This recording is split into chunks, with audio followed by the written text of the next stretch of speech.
In 1945, 12 watch companies were tasked with making essentially the same watch. Some of those brands went on to become luxury brands.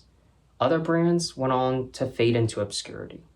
However, 80 years later in 2026, it seems like there's been a revival. Many brands are making military reissue watches. However, many of them fall short, and I think that this $50 Amazon watch is the closest to the original idea yet. This is the RDUNAE RA03. Alrighty guys, so let's talk history. The story starts near the end of World War II in the year 1945.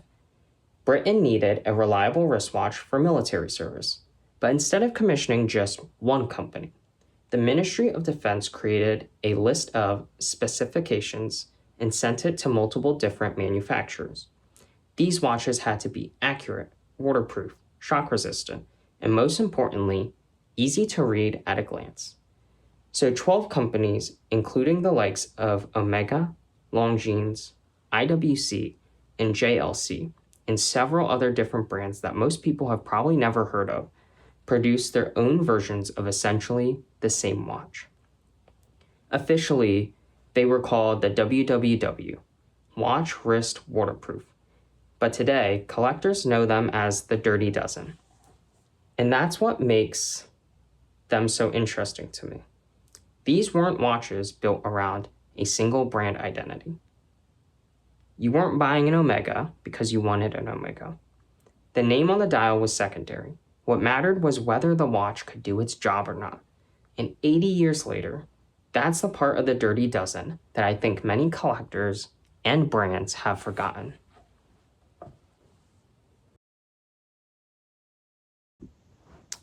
Alrighty, so let's get into the review of the watch.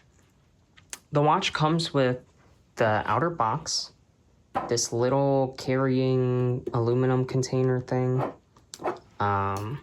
You can see, if I can open it here, it just has some foam and some protecting inside. Then it comes with the user manual. Not that I think you'll need it because it's fairly simple to operate. And then you have the warranty card. The rest of the watch, though, I'll go over the specifics of it. So it has a 34.5 millimeter diameter, and it wears pretty true to that and very compact. And then it's accompanied by a 42 millimeter lug to lug and a 12 millimeter thickness. However, if you account for just the case itself is 7 millimeters then. So it wears a lot smaller than 12 millimeters would suggest. And then it has an 18 millimeter lug width. And this watch cost me $56. The material is 316L steel. It has a water resistance of 50 meters. And then the movement here, I think it's kind of funny. I don't really know what this movement is, but they call it the Super 2035 Quartz Japanese movement. And let's bring it up a little bit closer here. So you can immediately tell this watch is not very original in its design.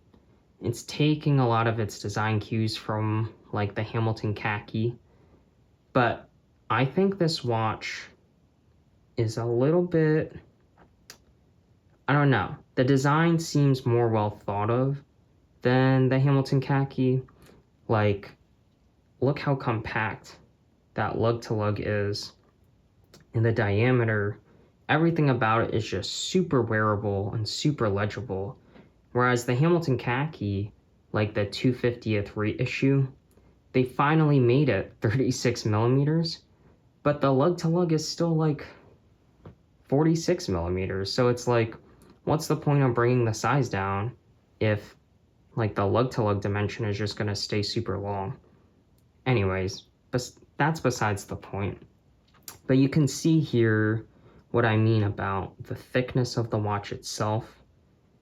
And this acrylic crystal is very rounded and slips under the cuff very easily. And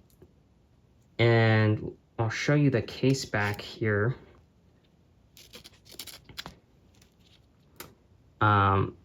They did engrave it, just like the military reissue watches. So it has all the information, water resistance, movement. Oh, it's the Miyota 2035. What kind of battery it uses, stuff like that. And then I'll show you this strap here. This strap is not the best. Hang on one sec. When I initially got it, the watch it wore too big on my wrist. There weren't enough holes cut out in the strap. So you can see here, I poked 2 holes into it to get it to be able to fit. But overall, the feeling is very nice. It's almost like this ribbed kind of NATO. However, you would think for a 34 millimeter watch, they would have added more tiny holes, assuming that people with small wrists would be wearing this. And I'll show you what it looks like on wrist. Alrighty, so I have the watch on wrist here, and you can see that it doesn't overhang my wrists. This is a bad angle, and it's not true to how it actually wears, but it goes under the cuff very easily. And I want to talk a little bit more about this watch. It brings me to this point about it that the RDUNAE RA03 was built cheaply, but I don't necessarily mean that as an insult. At around $50, this Chinese watch isn't trying to impress you. It doesn't have an exotic movement or a luxury finishing. It's just a simple, compact, highly legible tool. A quartz movement, stainless steel case, nylon strap, 50 meters water resistance. Everything here seems designed around one idea, which is to make it affordable, and affordable enough that you can actually use it. And that's exactly what I'm going to do, because while the Dirty Dozen went to war, my field is healthcare. So I'm going to see how this $50 watch handles in a different kind of dirty work.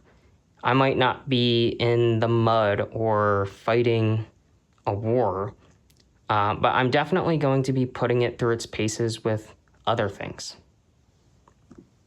Alrighty, and let's finally talk about the purpose of this watch. I hinted earlier at why I bought this watch. I didn't buy it to sit in a collection. I bought it to give it a job. And the Dirty Dozen was created because Britain needed a watch that could serve a purpose. So I'm going to give this Dirty Dozen military-inspired watch its own purpose. I'm starting nursing clinicals soon, and I already work as a PCT.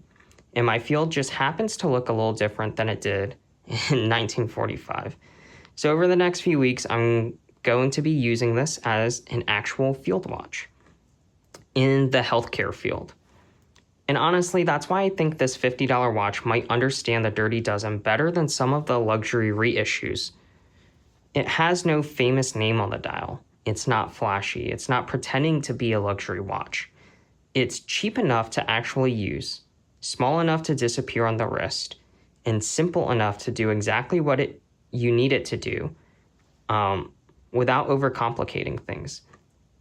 Because I think that maybe being faithful to a military watch isn't about recreating every specification or looking exactly the same. I think it's about staying faithful to the reason those watches existed in the first place, which is to make a simple, reliable tool that ordinary people can actually afford.